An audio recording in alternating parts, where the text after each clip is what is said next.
Bonjour, correction de l'application 5.4, l'entreprise Lino. Cette entreprise Lino a commencé à monter son budget de trésorerie, mais elle n'a fait que commencer.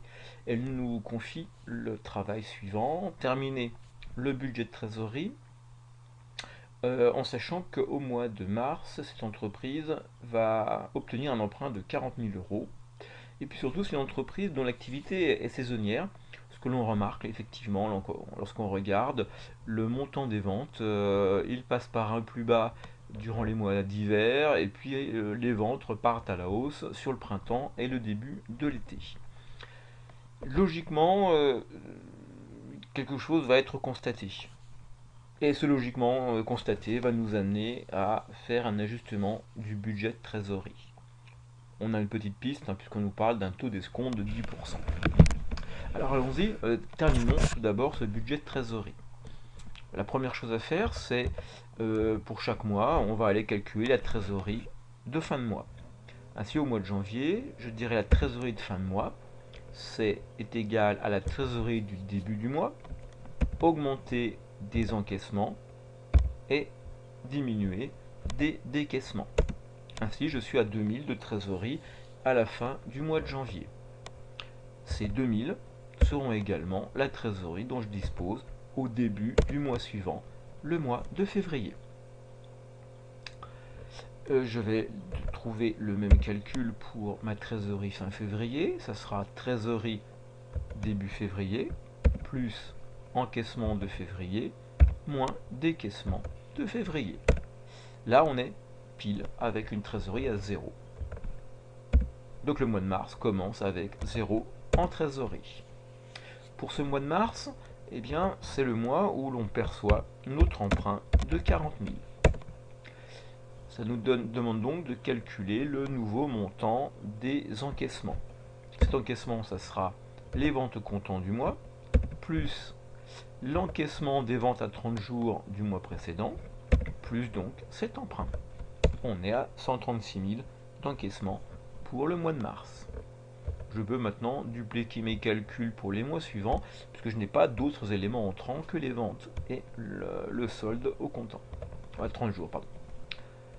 Ce qui fait que pour le mois de mars, la trésorerie fin de mois, ça sera nos 0 du début du mois, plus les 136 000 qu'on vient d'encaisser, moins le décaissement de 130 000. Je passe à 6 000 de trésorerie fin de mois. Ensuite, donc plus de nouveaux encaissements, plus de surprises. Je vais pouvoir systématiser mes calculs sur les 3 prochains mois en les dupliquant. Je tire vers la droite la ligne trésorerie début de mois et trésorerie fin de mois. Voilà, je termine le mois avec 156 000 de trésorerie. Effectivement, maintenant on arrive à la deuxième question. Que constatons-nous? On constate déjà l'impact d'une certaine saisonnalité sur la trésorerie. Sur ce qui est les mois d'hiver, on a très peu de trésorerie, voire même une trésorerie égale à 0. Et puis à partir de la fin du printemps, début d'été, l'activité augmentant, le chiffre d'affaires augmentant, les encaissements aussi, on a une trésorerie qui atteint 40 000 puis 156 000.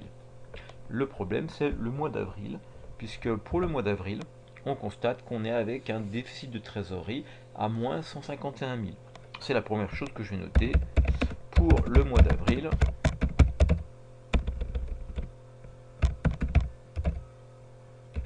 le solde de trésorerie est négatif. On est à moins 151 000. Alors c'est une situation ennuyeuse puisque à partir du moment où notre trésorerie est négative, ça veut dire qu'on est en découvert sur nos comptes bancaires et des agios vont s'appliquer. Des agios toujours très chers pour une entreprise. Donc là, l'idée c'est de tenter d'éviter cela au maximum, ou tout du moins de réduire le déficit. Ce que l'on s'aperçoit assez vite, c'est qu'en mai, mais aussi en juin, on a pas mal de créances clients disponibles. On a 69 000, puis 94 000 en juin. Donc c'est la remarque que je peux mettre en complément. Cependant,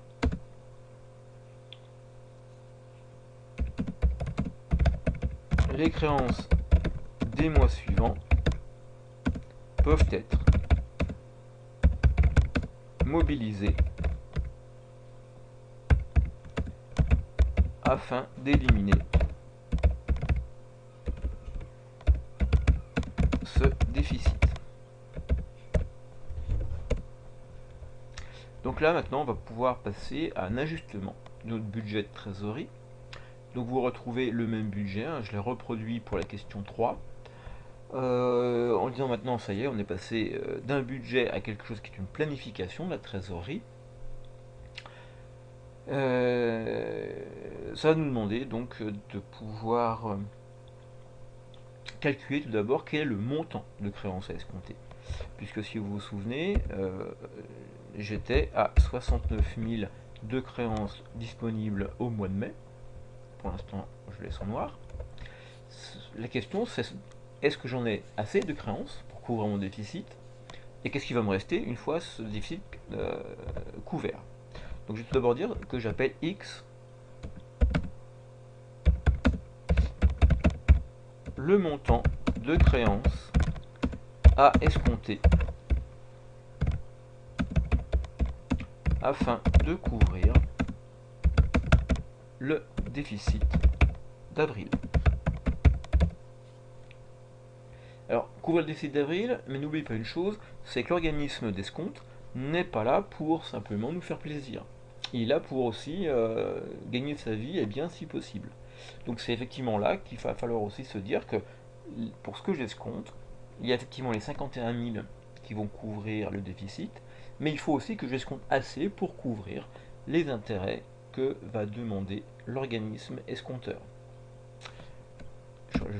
Donc je vais compléter ma phrase afin de couvrir le déficit et les intérêts de l'escompte. Ça va me donner une équation du type suivant.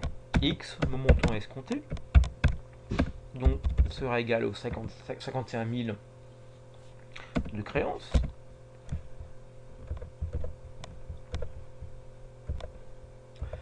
auquel on va rajouter 10% de ce même montant grand X, montant escompté. Ce qui fait que là, une équation à une inconnue, la résolution doit être plutôt assez facile. Ça sera alors égal à 51 000 divisé par 0,9. C'est donc 56 666,67 € de créances que je vais escompter pour couvrir à la fois le déficit de trésorerie et à la fois l'intérêt de l'escompte.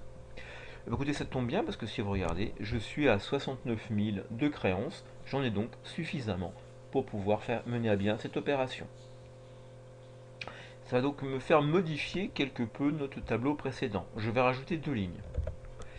La première ligne que je vais rajouter, c'est de dire aux encaissements, je vais rajouter le montant des effets escomptés.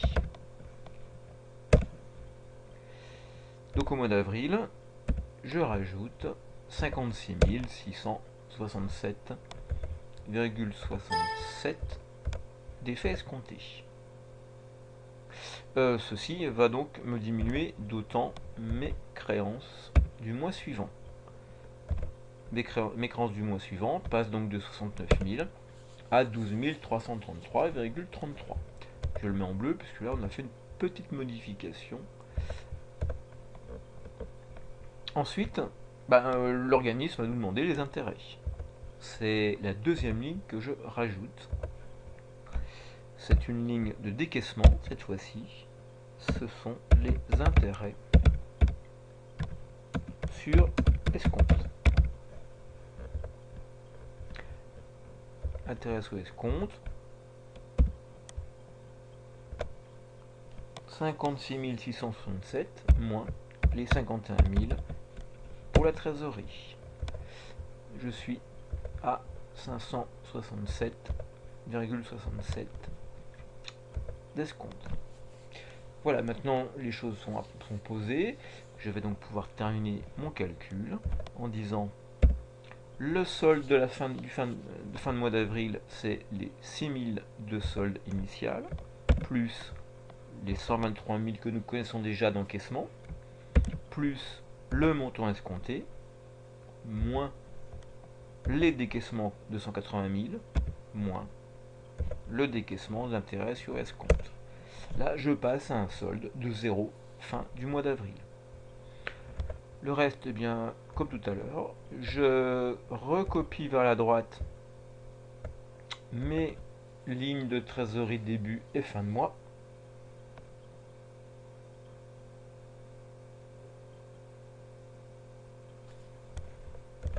Excusez-moi, j'ai fait une petite bêtise. Je recopie, je prends la trésorerie du mois de mai, plus les ventes au comptant. J'ai oublié de faire ma ligne de caissement. Voilà pourquoi ça ne marche pas. Total des encaissements. Et maintenant, je peux m'attaquer sereinement à mon travail. 0 de trésorerie au début du mois de mai, plus le total des encaissements, moins le total des décaissements, et je retrouve une trésorerie positive. C'est nettement mieux. Voilà, donc le plan de trésorerie maintenant est acceptable. Dans le pire des cas, on est face à une trésorerie égale à 0, et puis on garde par ailleurs nos trésoreries positives en mai et en juin. Vous remarquerez seulement que ces trésoreries de mai et de juin sont légèrement inférieures à celles qu'on avait dans la première question, et le montant qui a disparu, c'est pile le montant de l'intérêt. C'est très logique. Je vous remercie de votre attention.